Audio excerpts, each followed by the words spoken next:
All right, everybody. Well, let me ask you a very interesting question. What do the times have to say to us? Are we in a time where we are on the verge of the next stage of evolution, whatever you might believe in, or some sort of ascension? Or are we on the verge of a oblivion that offers us nothing more than slavery and non-existence in untold and unforeseen ways that are worse yet than death? This is the time that we're really involved with because of the fact that we have so much on our plates. There's so much that is being done to us and for us, and there are very many choices that we have to make. How do we navigate this time? Well, welcome to another edition of See What the Cards Have to Tell You. I'm Eric Stearns, a 22-year professional as far as doing tarot readings, intuitive readings, including remote viewing instructions, and having, well, some fun.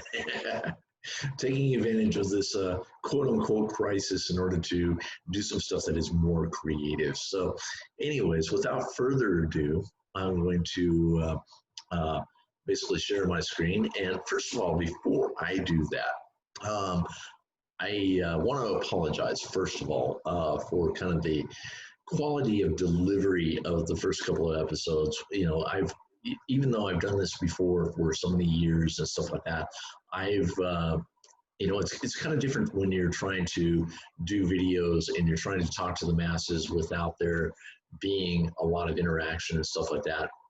And that will change. Whoa, including this table. Sorry about the wobble there. Including the including the interaction, because once I find an ideal regular time to do this, I'm going to open this up for people to join in, so that way we can do quick 3-card readings and see what the cards have to tell you about the present times and what we need to know, because that is the biggest thing that we're facing right now. What do we need to know in order to navigate these times? It seems like there's just innumerable amounts of challenges regarding finding the truth, what to do with it, where we want to go, so forth and so on. And there's a lot of unanswered questions, but moreover, there are a lot of unasked questions. So therefore, a lot of the answers that we are looking for really don't, well, they really haven't been sought. So not to say that they're not out there, they just haven't been sought. But anyways, back to my point. When I was doing video 0 and video 1, I noticed that there was a lot of, it was very raw.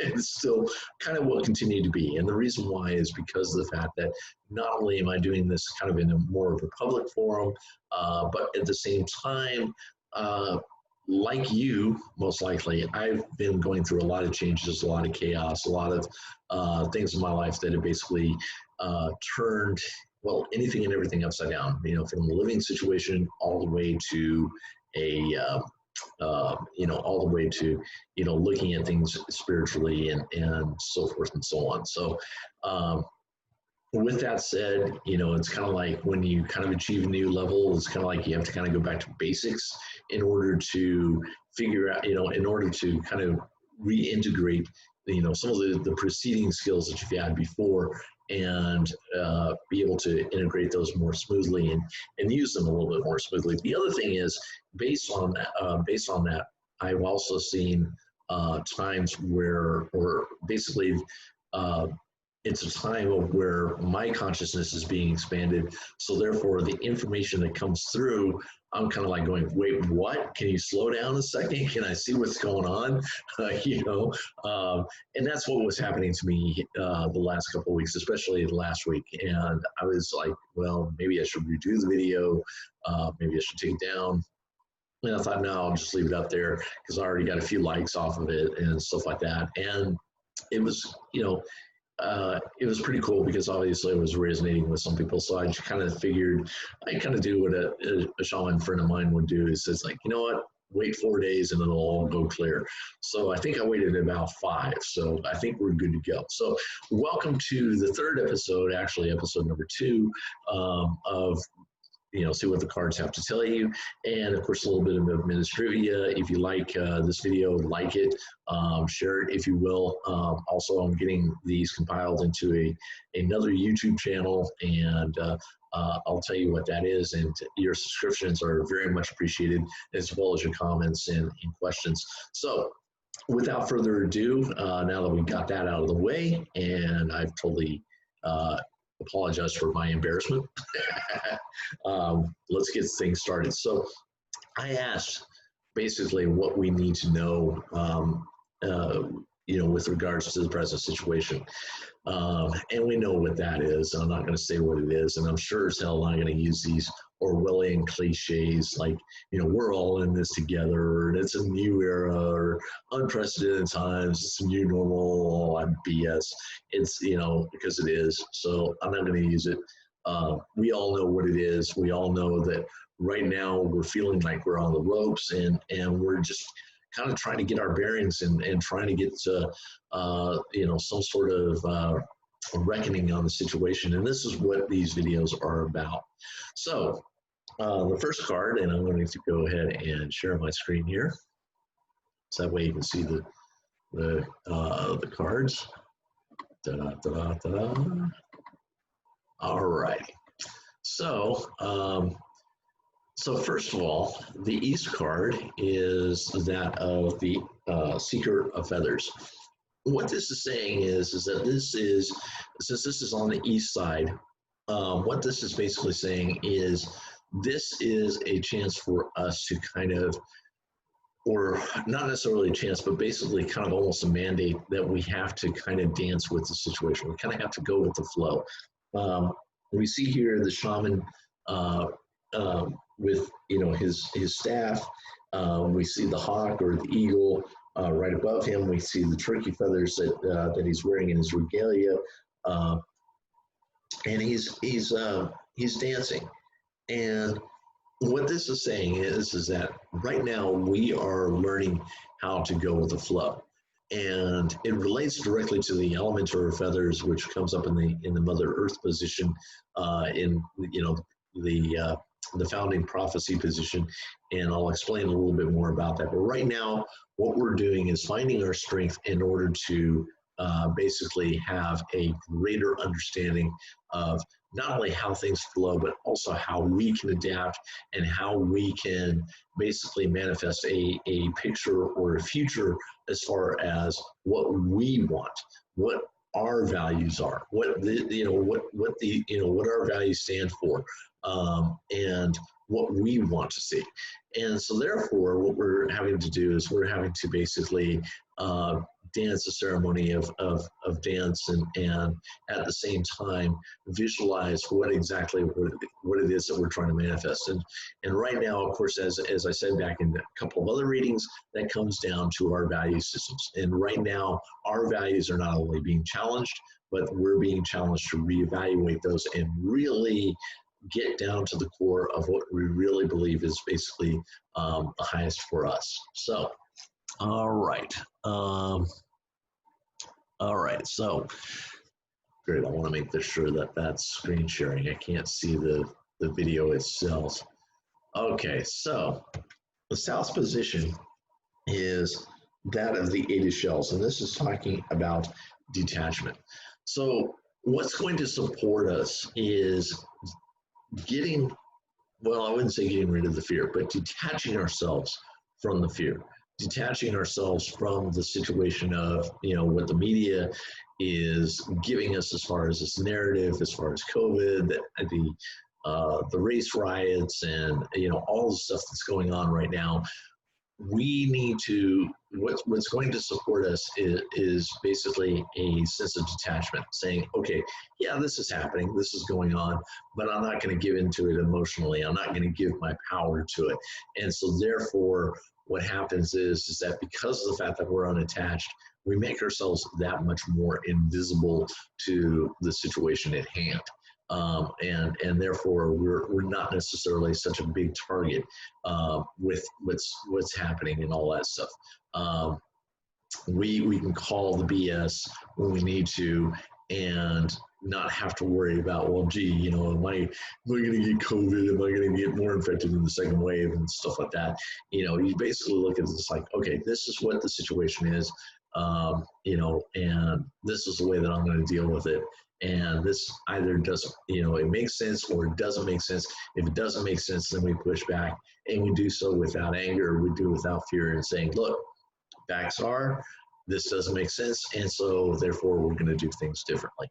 Remember, we've got the strength in numbers, and that's why the South card comes in so prominently as the Eight of Shells, because of the fact that this is talking about detachment. This is what's going to give us the greatest support.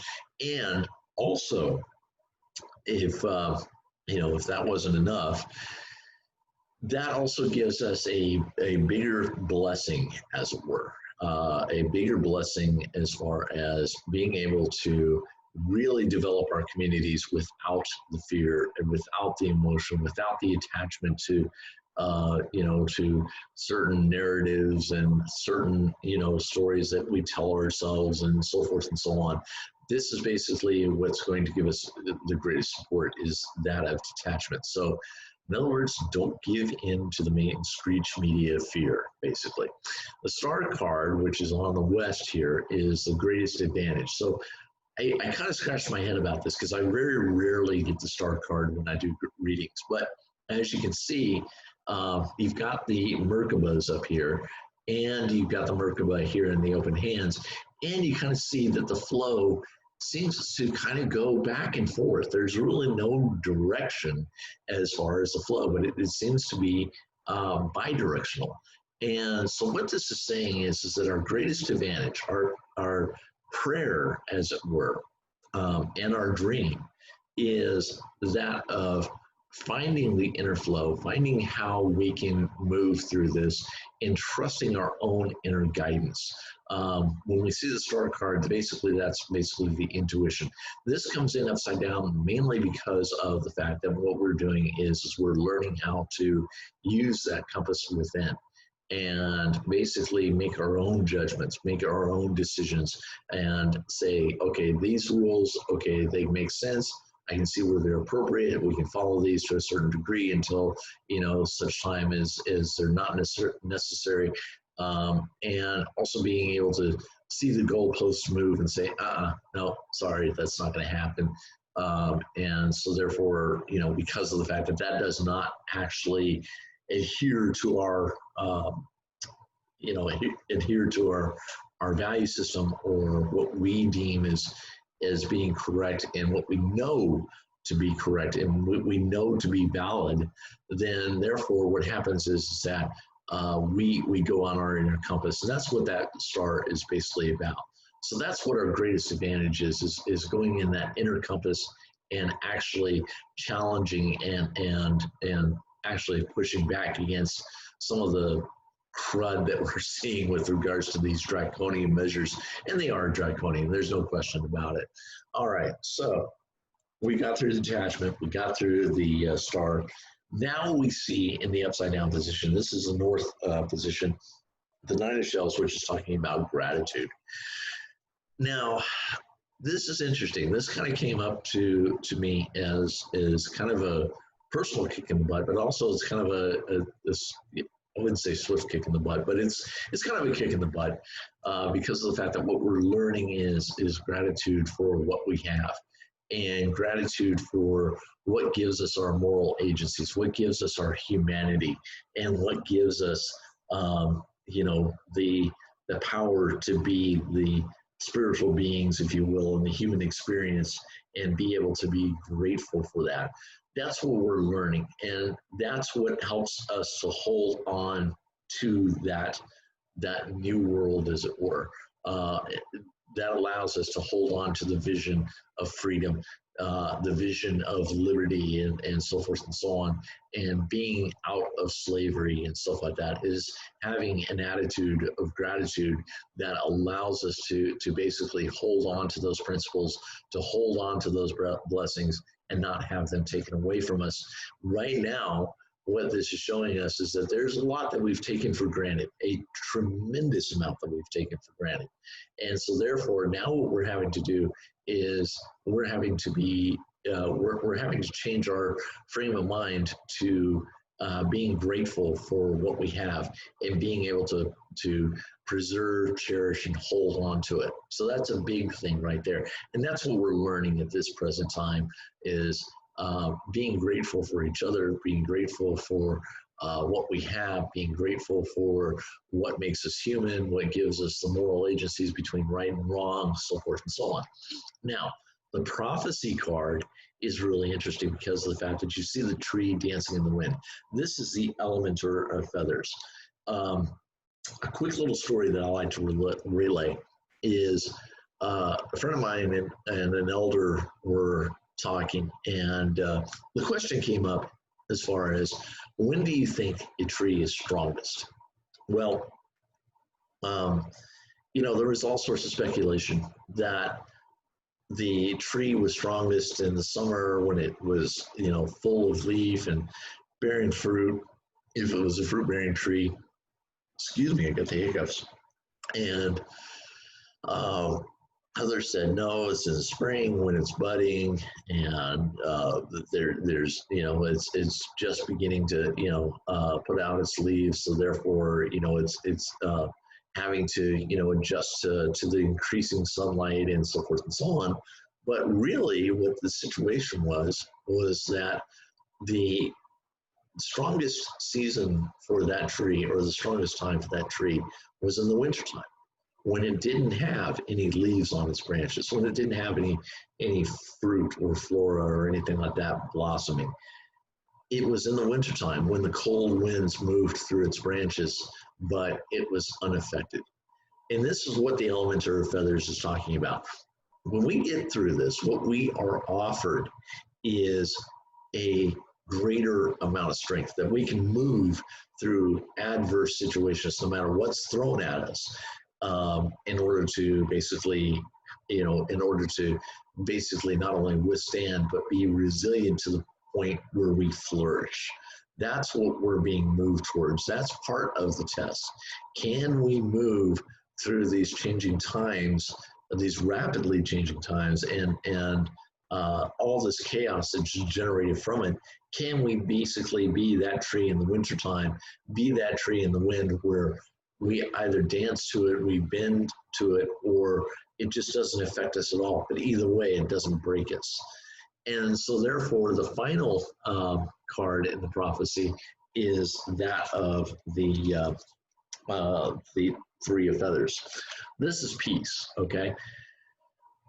First of all, when I drew this card, I was like going, oh shoot, it's upside down.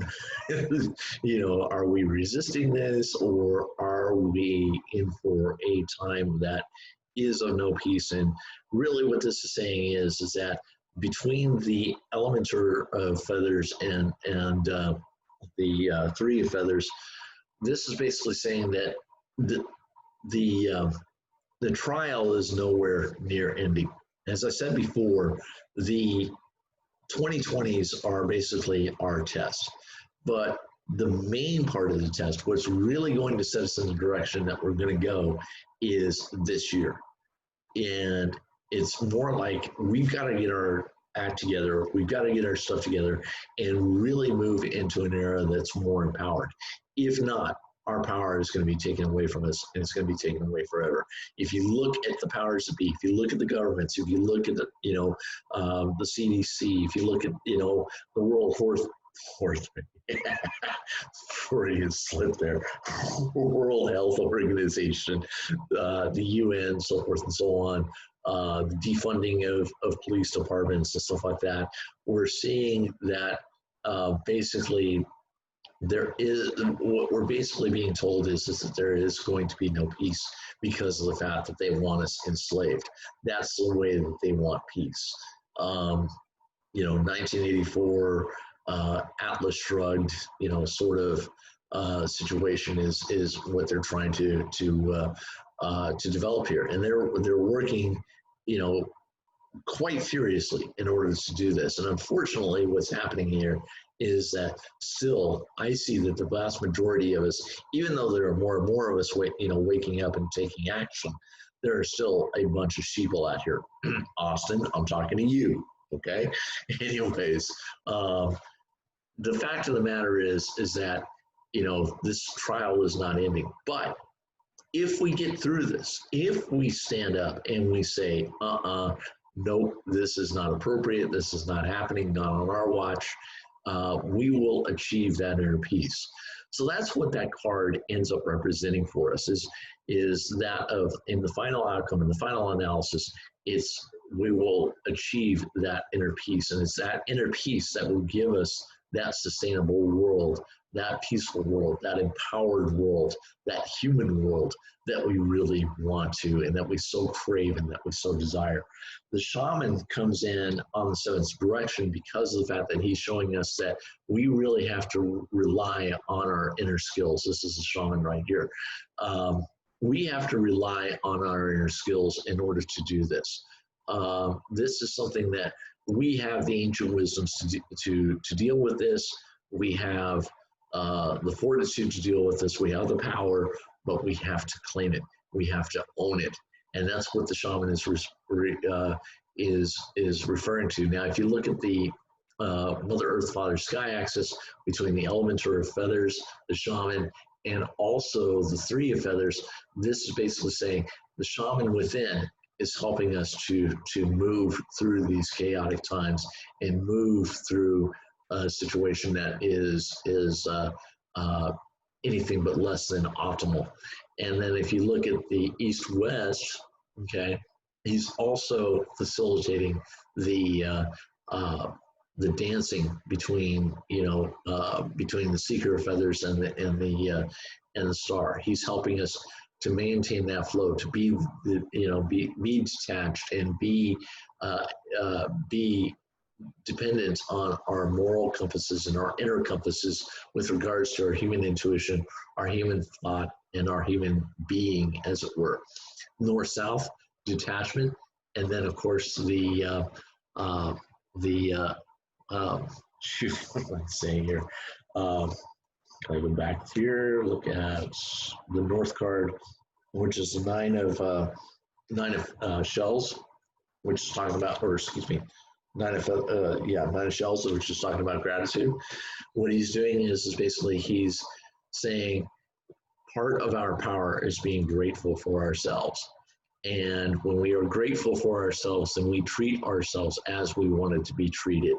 And therefore we treat others as the way that we want to be treated, and therefore are detached from the external narratives that are toxic to us.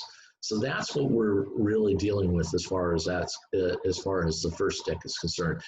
We're still dealing with this. This is not over by any means, but the fact of the matter is that still we have a chance to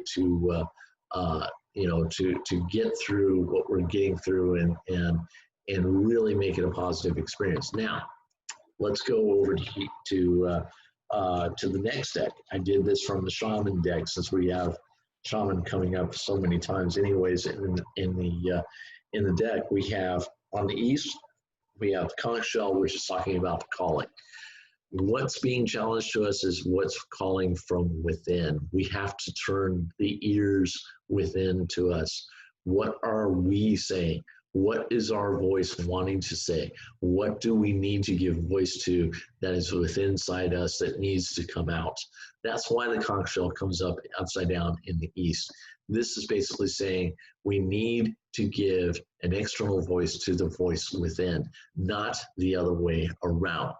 And that's what the challenge is as far as passing this test of the next 10 years or so is basically saying. And this is really what is going to be the key, or one of the keys rather, to turning this around and making this a planet on which we are willing to live in, that we can deal with adversities without having to go into fear and draconian measures, and dealing with realities that are no longer supporting us and that are basically essentially dead. And that's why the medicine wheel comes in on the south, because in the community, which gives us support, is that of continuation. Right now, we are being challenged as far as whether we're going to continue or not as human beings. We're being challenged by a technocracy. We're being challenged by an elite or group of people, factions, if you will, that want to see us destroyed. We've got a lot of psychopathy and sociopathy at the top that is just really basically destroying not only what we worked to build, but also ourselves as well. And so therefore, what's happening here is that the medicine wheel is coming in upside down, because of the fact that this is saying continuation is our greatest support. But right now it's being challenged. And right now we're allowing that to be challenged. And that is not something that we really want to do, is because of the fact that, as I said before in the opener, are we willing to, rebirth ourselves into a world that is free? Or are we going to basically let ourselves be thrown into an abyss of slavery and unpersoning in ways that were not imaginable beforehand? If you think that it's bad now, it's going to get worse if we don't stand up and continue what it is that we truly value. And that's something that we really have to figure out. And we have to figure it out fast if we haven't done so already. The west card is that of the fire. This is talking about passion. Again, what this is saying is that our greatest advantage here is our passion, is our desire. To be with each other, to be of community, so forth and so on. But right now what this is saying is that with the rioting, the looting going on, with the division that is being foisted upon us, that we are accepting, that we need to, I'm going to get my arm off the table, I'm sorry. What this is saying is that right now, we haven't mastered our passions. We have not mastered what we are passionate about, because right now, all this anger that's erupting, which is normal, is not serving us because of the fact that it is thrown into chaos and it's generating more chaos. So what this is saying is that we need to tune into our greatest passion, or our greatest advantage, which is our passion, but directing that passion to what we are truly passionate about. Being able to stand up for it and say, look, we're going to put a firm voice to this, and we're going to say no, but we're not going to do so angrily. And that's what is going to allow us to be part of the evolution. And the reason why I state the evolution as being as such is that those who are in charge have looked at history. They've looked at how we've been controlled. How have we been controlled? It's basically by fear. And every 100 years, we've had this opportunity to take a next step forward into our next evolution. But nowadays, with the technology the way that it is, the way that it's evolving, with the environmental crises that are happening, so forth and so on. No, I'm not going Greta Thunberg or anything like that. But the way that we've been handling our environment, the way that we've been handling our relationships with others, and our spirituality has really clouded and really fragmented our passions. And so therefore, what this is saying is that we're wasting our biggest advantage. And we don't need to do that. The cave comes up in the north. This is interesting. It seems like we seem to get the same cards, but of course, what we're being told is basically, the same thing over and over again. What we were saying, what the greatest wisdom here is being offered to us, is that of being able to retreat within, to go within, to stop and let the world happen around us, and be able to observe and be detached, and to basically say, okay, this is what I will be a part of, and this is what I will not be a part of. And so therefore, the appropriate actions that I need to do in order to achieve this are this, this, and this in order to make that congruent. So that's what we're learning. That's the greatest wisdom that we're learning, is not depending on a deus ex machina, which is an external savior, whether it be through religion, government, whether it be through anything, it can be anything. It can be a lover. It can be, whatever, something external to us is saving us. Well, that's not true. The savior is within, and that's why the cave comes in on the north side and it comes in upside down. It's because of the fact that this is something that we direly need to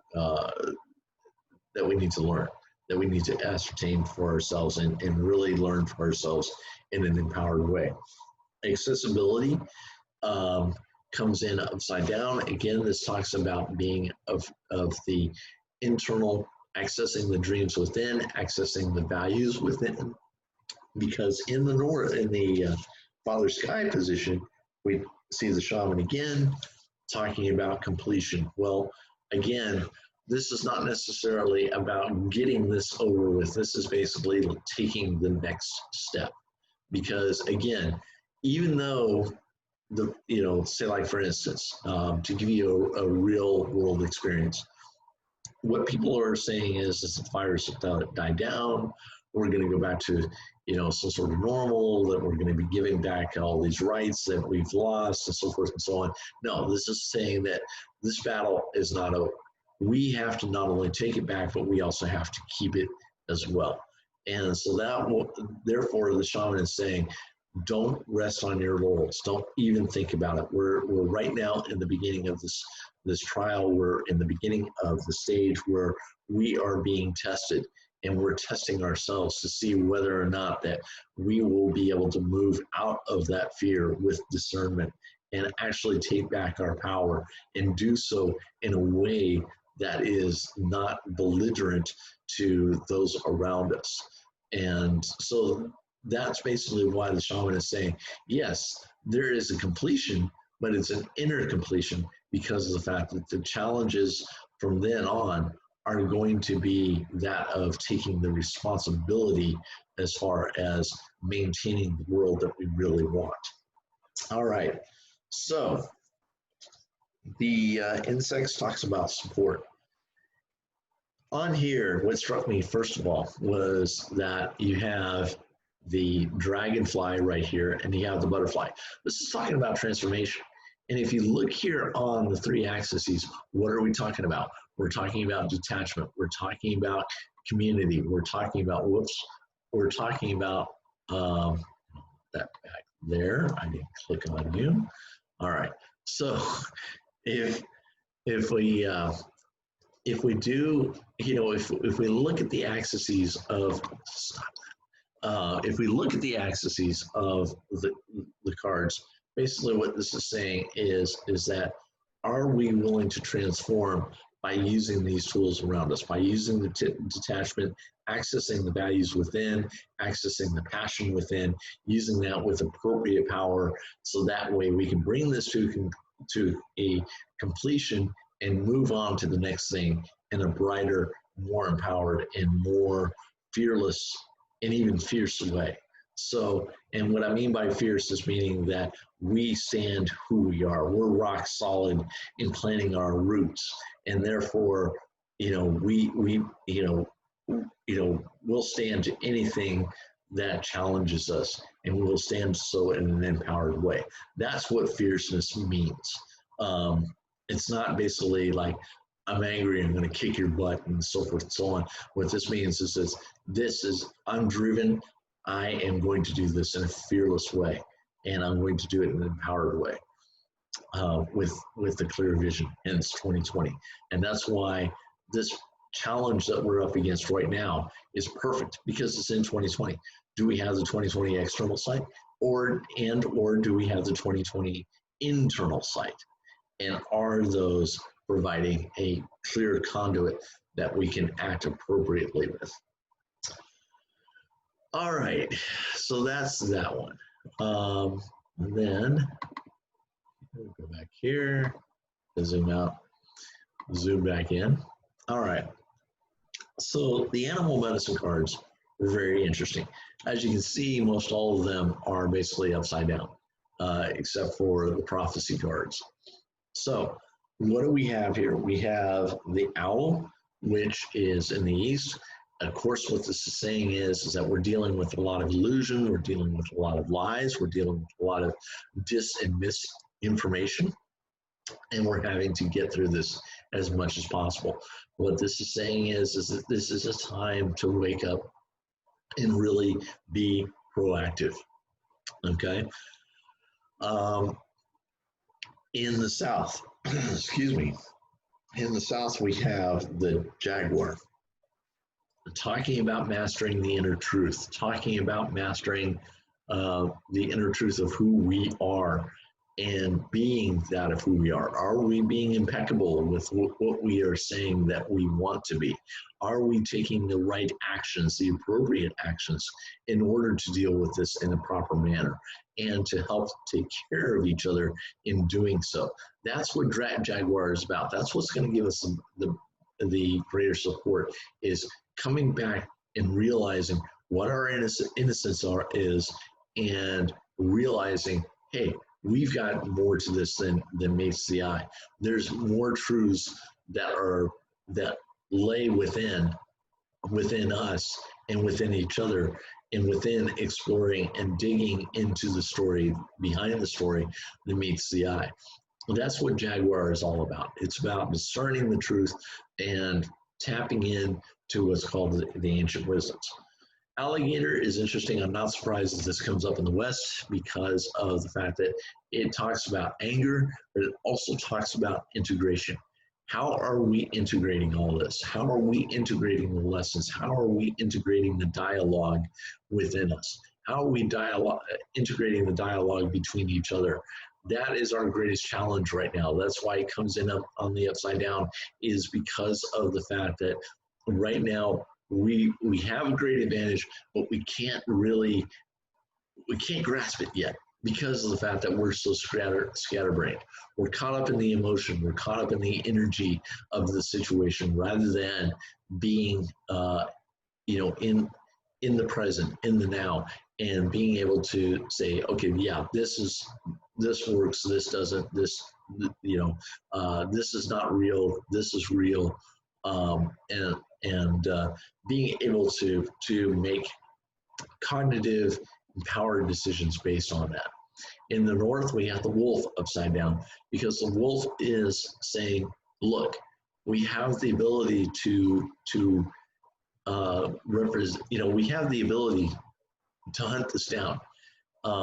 We have the ability to sense the cycles in which the prey that we stalk operates in, and being able to move within those cycles. But right now, what this is saying is that first we have to move through the chaos. And the way that we move through the chaos is just by simply letting it go and being detached, like I said, with the nine of shells, or excuse me, with the detachment card on the south. So again, Jaguar or Black Panther comes in on the Father Sky position. That's the final outcome. And the Swan is talking about transformation. So with the Black Panther and the Swan, we're talking about transformation to our inner truth, transformation to recognizing, again, ancient wisdoms that we've ignored, but yet have been offered to us throughout time. This is our final chance to get, to receive that gift and give it to ourselves. We don't have much time left in order to do this. This is something that we really need to be very cognizant of.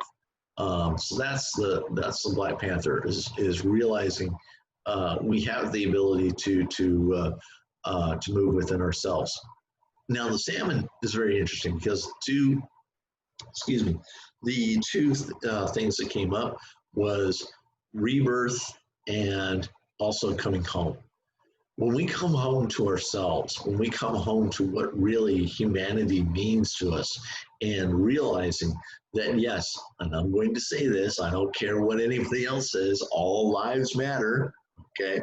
It's not just black, it's not just white, not just Hispanic, not Asian, not just, indigenous. It means that all human lives matter. And what this is saying is that we really have to come home to ourselves, come home to the love that makes us the spiritual being that is human. I know that sounds a little bit new agey, but I'm coming at this from a shamanic perspective. Right now, with social distancing, with all the regulations, with all the bull crap that we have to go through, and that's what it is, with all the masking and so forth and so on, it's taking away our humanity, and it's taking away our love. It's taking away the chance for us to be loved and to love. That's something that we have to rise against. So what the salmon is showing us on the seventh direction is that we have to come home to that. We have to basically be willing to die to the moment. Remember the death card that came up in a couple of episodes ago in the North. This is basically saying that we have to die to the moment.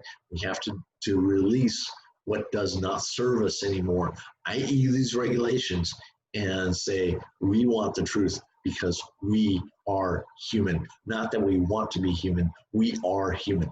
We are beings of that love. And right now, we're not showing that love. And part of that is because of what's going on right now. And so what we're having to do is we're having to transform by going home to ourselves and really examining within and really finding what really makes us tick, what really makes us the spirit beings having the human experience. And by that, it means that we have to cut through the clutter. We have to basically say, yeah, I'm angry about this, but how am I going to channel that anger so that way I can get back home? How am I going to sock that prize, as it were, at the end and really come into integrity with who I am and who we are? So that's what we're really needing to know at this point. So what I did was I basically said, okay, so where is my screen? I'm going to stop the share. There we go. There's me. All right. So basically what I was saying is that this is what we are. I really don't like that. Okay. Need a green screen. All right. I just need to upgrade on the laptop. Anyways, so what I was saying is that we are being tested. We are being, we're being tested because there are those who want to take away that of which we are. We can't do this. We can't do this. And we not only can't just do it on an individual basis, we have to do it on a collective basis. We have to come together. We have to allow ourselves to come together, no matter what the regulations are, no matter what the quote unquote guidelines are and stuff like that. We need to basically come home, be allowed to come home to ourselves, but not just be allowed. We need to allow ourselves to come home. If we don't stand up to what is going on now, it's only going to get worse. And by 10 years from now, if we don't take action, if we don't wake up, if we really don't have the dialogues that we need to with regards to understanding, say like the Black community, with understanding what law enforcement goes through and changing and saying, look, we need this, but we don't need this. This is what we'll accept, but this is what we won't accept, so forth and so on. If we go for these, dramatic, dramatic just dramatic all the way around, solutions and stuff like that, we're not going to get anywhere. As a matter of fact, we're going to basically throw ourselves into an oblivion. And this is not what I want. This is why I serve the people the way that I do, because of the fact that I want to serve a greater circle. In future videos, I will have I'll be talking about some of the aspects of the spirit development life cycle. Talking about values, talking about testing for those values, testing for and being able to discern what's going on, what really needs to be done, and be talk about that. That's another channel that I'm setting up as well. So, and that's part and parcel to the book. So anyways, and if you would like a personal reading, please feel free to reach out to me, reach out on my Facebook page. Okay, that's my hair doing that. Okay. I was wondering what that was. reach out to my, it is distracting, yes. Reach out to my Facebook page, reach out to me, send me an email. My contact info is there. Book a session with me, and we'll go, I'll use these same spreads. I'll use the same medicine wheel spread in order to give you a strategy as far as what you need to know, what what is recommended for you, and so forth and so on. It's my honor and pleasure to do so. This is part of who I am. It's about mainly empowering those around me, so that way I have power as well. And that's where we need to come from as far as our stance and our attitude. So having said that, I'm going to bid you adieu. I think this one went a lot smoother. I think I've ironed out a couple of things. I might do a little more tweaking here and there, but hey, you know what? Practice makes perfect, right? So anyways, until next time, you all take care of yourselves. And remember, I will see you on the other side of the flip side. So take care, everyone. Thanks.